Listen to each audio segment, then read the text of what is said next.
My name is Kimberly Galie. I go by Kim, president of Heartwood Building Group in Philadelphia, and I've been in the construction industry for 31 years.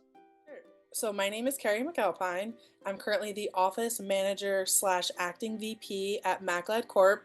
We're based in Calverton, New York. I've been doing it for about 7 years now. My name is Washnieski. I'm Director of Design and Engineering for South Valley Prefab, based in Denver, Colorado, and I've been with South Valley for 17 years and in the industry for 25.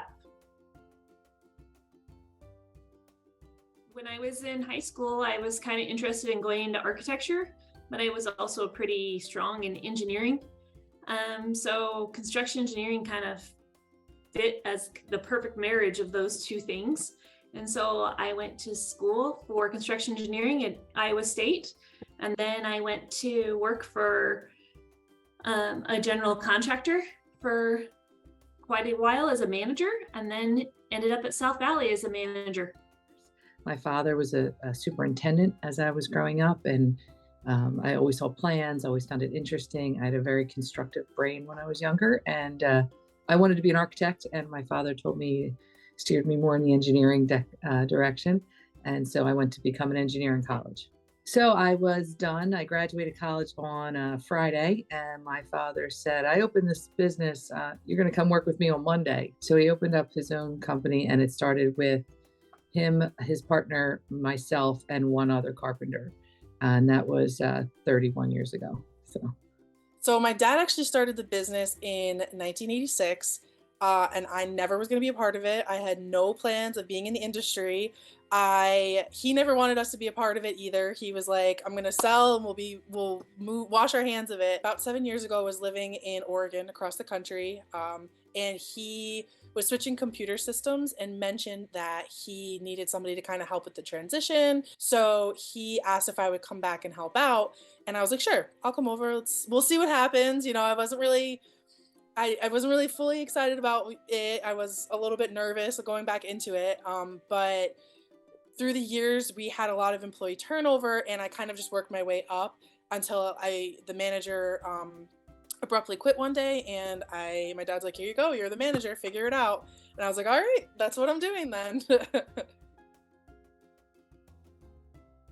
So my favorite part about working in construction is to be able to help build my community. So we can drive down the road in our town and be able to point out all of the places that my brother, my dad, my uncle, members of our family have all put material into, have all participated in building, and kind of seeing all of the efforts that go towards that, and seeing the full impact that everyone's efforts, even seemingly small, have in going into the completion of a project. I would say I'm proud to watch Philadelphia's whole skyline, especially University City, really change over my tenure here. We have created some state-of-the-art hospitals and facilities in the city of Philadelphia that's world-renowned. It's an industry that supports people from diverse backgrounds from all over and allows them an ability to succeed and advance regardless of what walk of life they come from. The challenges are the same thing as what is the most rewarding part of doing this work, and that's really just the changing atmosphere. At any given time, the buildings we work on change, the code changes, the technology changes, the people you work with changes, the labor market changes. And so all those changes keep it interesting and keep you on your toes, but it can definitely create some challenges along the way. I was calling it the DIO, the digital information overload. When I started in the business, if you wanted to estimate a project, or if a contractor wanted you to estimate a project, they would actually send you drawings. Put a roll of drawings by courier would come to you. Now it's like you're inundated with 30, 40 emails on the same project and revisions 6, 7 times. I mean, I don't think I have bid a project in the last probably 6 years that was awarded off of the first bid. You have to do these gyrations 4, 5, and 6 times, and it's the information is coming so fast because it's just as simple as a click that it's not that simple to necessarily build that into your proposals. So I had to learn a lot of things by being in the fire and figuring out, how do I get out of this? How do I figure this out?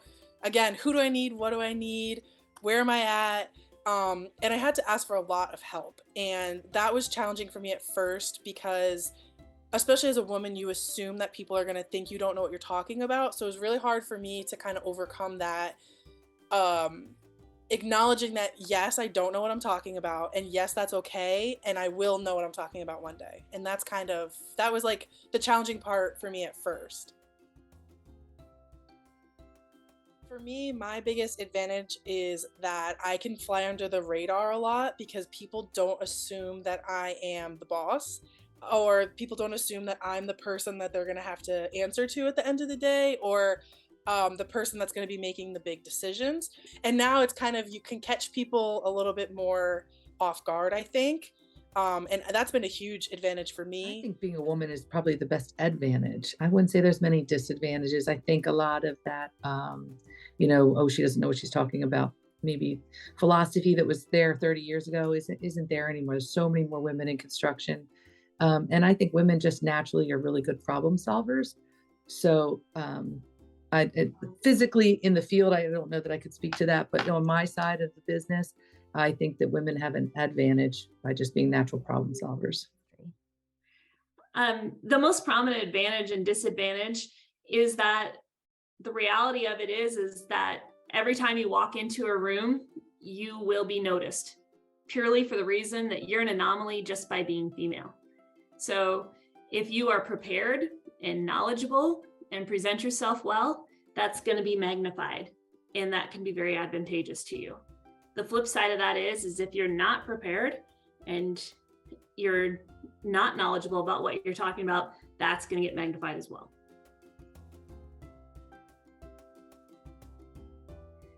So much. Over the last 25 years, it doesn't look anything the same in a lot of ways. But at the same time, there's so many things that should have changed by now, probably, that haven't. On my last couple jobs, where 4 out of the 6 people at the table that were major decision makers were women, which was a really cool experience. And that just simply wouldn't have happened when I first entered the industry. The flip side of it is the last job I worked on, there wasn't a single other woman at the table. So I think it's changing, but we've got a long way to go.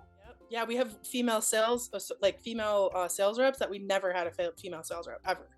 And she's like my age too, so it's kind of cool. So obviously I don't want to say they had me in mind, but they definitely, me and there's a few other women on Long Island that their dads have the business. It's like similar vibe as what we're doing. And they're like, you know what, we have to accommodate that. They would feel more comfortable talking to a woman or whatever. Let's bring a woman in. Let's see how that works. And so far, so good. Dramatically, I would say. Yeah, I would say it's been a dramatic change, but I think all for the better. Like I said, when I started, I don't think there was many other project managers that were women at all. I think I knew of 2 others, and I aspired to be them. They were these strong, powerful, really knowledgeable women that knew what they had, knew everything about their job, more than some of their counterparts. And I think that reigns true to this day. Like, you need to know, with anything in business, but I think as a woman, I feel like you should know what you're talking about, in detail. No, I'm so proud of it. I'm proud to be a woman in construction. I do, in a sense. Yes, I do. I try to tell younger generations, like, this is a great career opportunity for women. And I'm super proud that my daughter has entered the business. She graduated with a degree in construction management, and she's here in my office, and hopefully she'll be the future. And no, super proud. So I didn't feel it was important to talk about it. I'm really privileged to be in New York, which is a little bit more progressive with things like that. There is a lot more diversity in New York.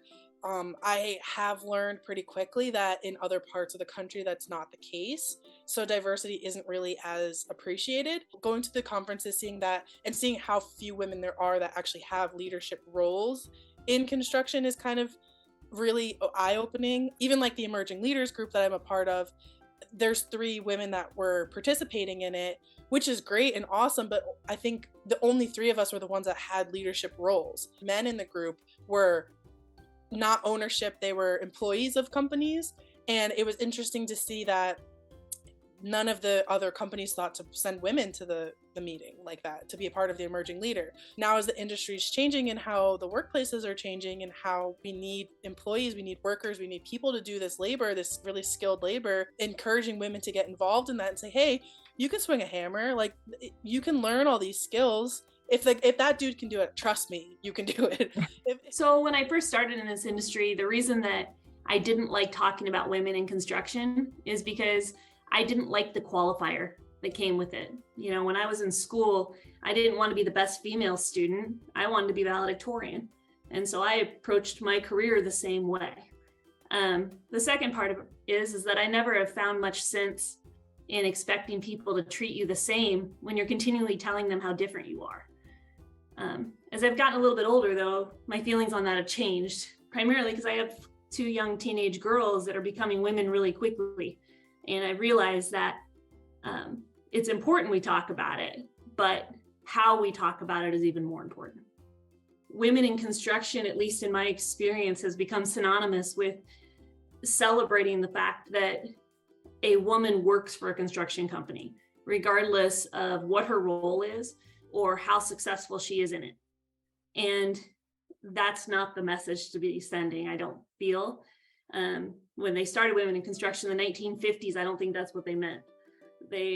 70 years later, I think that we really need to be talking about it from the standpoint of how do we invite and encourage women into a labor market based on the fact that we are just flat missing out on a large, very talented labor pool right now in a labor stretched market.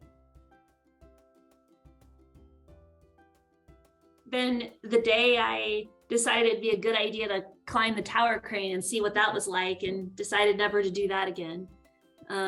There's the Saturday that we had crews working, and I wanted to go understand the process better of what we were doing and also support them because they were working on Saturday.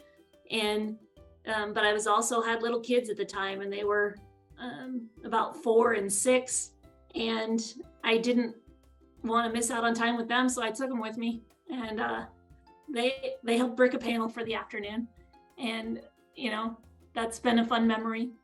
Probably a project we finished a few years ago that it was a collaboration of my dad before he retired, my brother, and myself on the project management side.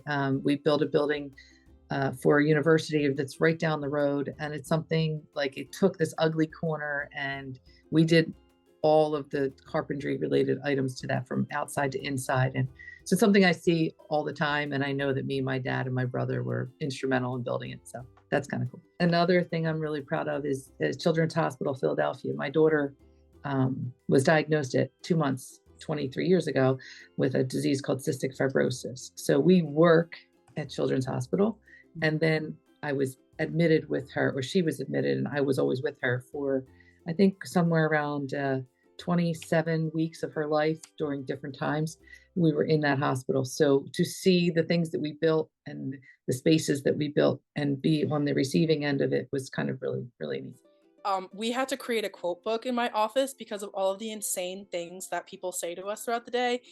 I can flip through that and I can just laugh because I remember that exact situation that we were in. My serious memorable moment was we had a flood in our office and disaster fiasco. So I had to create an impromptu office in our warehouse. So I had to take all of the equipment and put it into our warehouse. And my dad boss was on vacation and had no idea. I did not tell him. We're going to do impromptu office. We're going to rewire everything in the warehouse and it was, I think, November. So we were in our coats and bundled up, and it was ridiculous. And when he came back and he saw the whole situation and I told him about the flood, he freaked out. And then he calmed down and was like, you know what? I'm really proud of you. You did a really good job at figuring that situation out. And I trust that you would be able to run this business. So that was like my most memorable, serious moment. Take more time for yourself. A little. I worked a lot, you know, yeah, so there's some things I regret now when I look back that, I didn't do. I think the younger people nowadays already have that mindset, but when I grew up in the 90s, like it was, you worked all day, all night, you know. My biggest advice would have been to pay attention more in my Spanish classes because that is a huge asset right now in construction. And I I took Spanish and I studied abroad in like a Spanish speaking country, and even that is not enough for me to feel comfortable speaking like colloquial Spanish and speaking Spanish with people. But that would be my biggest piece of advice is you should have really paid attention and tried harder. And I have been doing that now, and I wish I would have done it more when I was younger. I would say so many things. But since we're talking about women in construction, I would say don't try to fit the mold, change the mold. In order to be part of the boys club, you don't have to lose your femininity or do it the way the boys do it. You just have to make it better.